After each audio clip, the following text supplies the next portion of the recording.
Welcome to Tripura Info News Update. Fraudsters are at it again.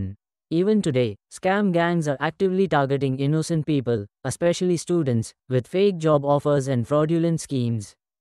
One such shocking incident took place in the Gandhigram Madhyapara area under the airport police station. A gang, operating under the name Smart Value Limited, approached a young man, promising him a government-like job with a 15,000 rupees salary, just for a payment of 25,000 rupees.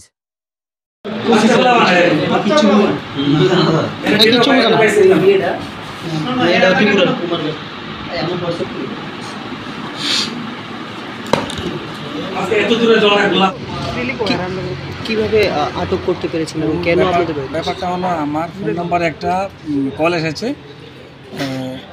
একটা মেয়ে লোক phone করেছিল যে দাদা এরকম একটা জবের information আছে, জব আছে সেন্ট্রাল গভর্নমেন্টের জবের মতো। জবে জয়েনের শুরুতেই আপনার 15 থেকে 18,000 টাকা বেতন। তো আমার কাছে ফোন করেছে। আমি তো আমার তো বয়স এই যখন 45-এর পার হয়ে গেছে, আমি কি জব করব? আমার ফোন নাম্বারটা আপনি কোথা থেকে পেয়েছেন?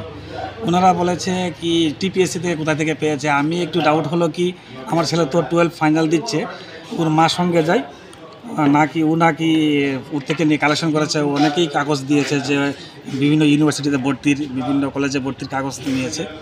তো ওর থেকে ভেবেছি যে ফোন নাম্বারটা মনে হয় কালেকশন করেছে। তাই ওনারা বলেছে ঠিক আছে, একটা আধার কার্ডের ফটো আর এক কপি ফটো আধার মাধ্যমিক পাশের সার্টিফিকেটটা ওদের হোয়াটসঅ্যাপ নাম্বারে পাঠাতে। তা ও তো আমি বলেছি আবার যে কাজটা কি, ওরা বলেছে কাজটা অনলাইনে, শুধু অনলাইনে করবে, ঘরে বসেই কাজটা করবে, বেতনটা হবে 15 থেকে 18,000। তা আমরাও ভেবেছি ঘরে বসে কাজ করবে, যদি এরকম কিছু হয় তা অসুবিধা কী আছে, আমার ছেলে ঘরে বসে অনলাইনে কিছু রিপ্রেজেন্টেটিভের মতো বলেছে কাজটা। আমরা ডকুমেন্টস দিয়েছি, তারপরে বলেছে ডকুমেন্টস ভেরিফাই করবে, আমাদের বাড়িতে আসবে। ওরা আমাদের বাড়িতে এসেছে, আমি বাড়িতে নেই। আমার আসার আগে ফোন করেছে আসবে। আমি আমার ছেলেকে আর ওয়াইফকে বলেছি যে এরকম ফাঁদে পড়বে না, আমি জানি অনেক চিটার ঘুরছে এইভাবে, ওরা চিটিং করবে। তো ওরা রাজি নাই আসতে, আর বিভিন্ন ফোন নাম্বারে ফোন করে বলে এই ফোন নাম্বার না দিলে আরেক ফোন নাম্বারে ফোন করে। আমি তারপরে বলেছি যে ওদের আসতে বলে, আমি যখন বাড়িতে থাকবো তখন। আমি যখন ওরা এসেছে, আমি লগ ওর মা ফোন করেছে আমাকে, আমি বাড়িতে এসেছি। আসার পর ও আমাকে বিভিন্ন ডিটেলস বলছে, আমি যে কাজটা কি বলুন না।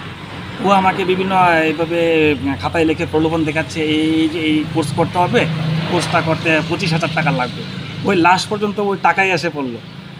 ওই 25,000 লাগবে। আমি 25,000 টাকা যখন লাগবে বলছে, তখন আমি আমার চেয়ার থেকে উঠে বললাম বাবা তুমি চলে যাও, আমি 25,000 টাকা দিয়ে আমি এত বয়স হয় না যে আমি ওকে এখন এরকম জবে দেবো। আর গভর্নমেন্ট জব কোনো দিন বাড়িতে এসে বলছে 25,000 টাকা দিয়ে কোর্সটা করলে এই জবটা পেয়ে যাবে। আমি রাজি নাই। উনি তৎক্ষণাৎ চেয়ার থেকে উঠে ওই যে ডকুমেন্টসগুলো দিয়েছিল ওনার মোবাইলে, ও আমাকে বলে আমার ছেলের লাইফটা নষ্ট করে দেবে যদি আমি ওনার শর্তে রাজি না হই। তারপরে আমি তো হঠাৎ করে কি হতভম্ব হয়ে গেলাম যে কী করব।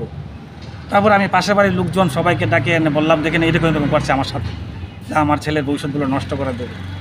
তারপর ওরা সবাই আসলো, থানাতে ফোন করলো, থানাতে এসে পুলিশবাবু এসে থানাতে নিয়ে আসলো। এতটুকু। আমার নাম গৌতম চক্রবর্তী, গান্ধীগ্রাম মধ্যপাড়া বাড়ি। যে জায়গাতে রাজ্যের মুখ্যমন্ত্রী থেকে শুরু করে রাজ্য সরকার দাবি করছেন বর্তমান সময়ে বিশেষ করে সরকারি চাকুরির ক্ষেত্রে কারো কোনো হস্তক্ষেপ নেই, প্রার্থীরা তাদের নিজের যোগ্যতা অনুযায়ী চাকুরি পরীক্ষার মাধ্যমে নিয়োগ পাচ্ছে, সে জায়গাতে এই ধরনের চক্র বর্তমান সময় পর্যন্তও রাজ্যে সচল রয়েছে। বিভিন্ন জায়গায় এরকমভাবে ছেলে মেয়েদের ঠকাচ্ছে। আপনি একজন ছেলের পিতা হিসাবে কি বার্তা দিতে চাইবেন রাজ্যবাসীকে? আমি সবাইকে বলবো আমার মতে এভাবেই যাতে ওরা প্রশ্রয় না পায়। আমি জানি যে চিটার ঘুরছে, এইভাবে মানুষের বেকারত্ব সুযোগ খুঁজে এইভাবে ঘুরছে। আমিও যেমন পুলিশকে ফোন করেছি, পাশের মানুষকে ফোন করেছি, এইভাবে সবাই সতর্ক থাকুন এবং ছেলে মেয়েদেরকে সতর্ক রাখুন যাতে এইভাবে ফাঁদে না পড়ে। Subscribe to Tripura Info and press the bell icon so that you never miss any latest updates and news on Tripura.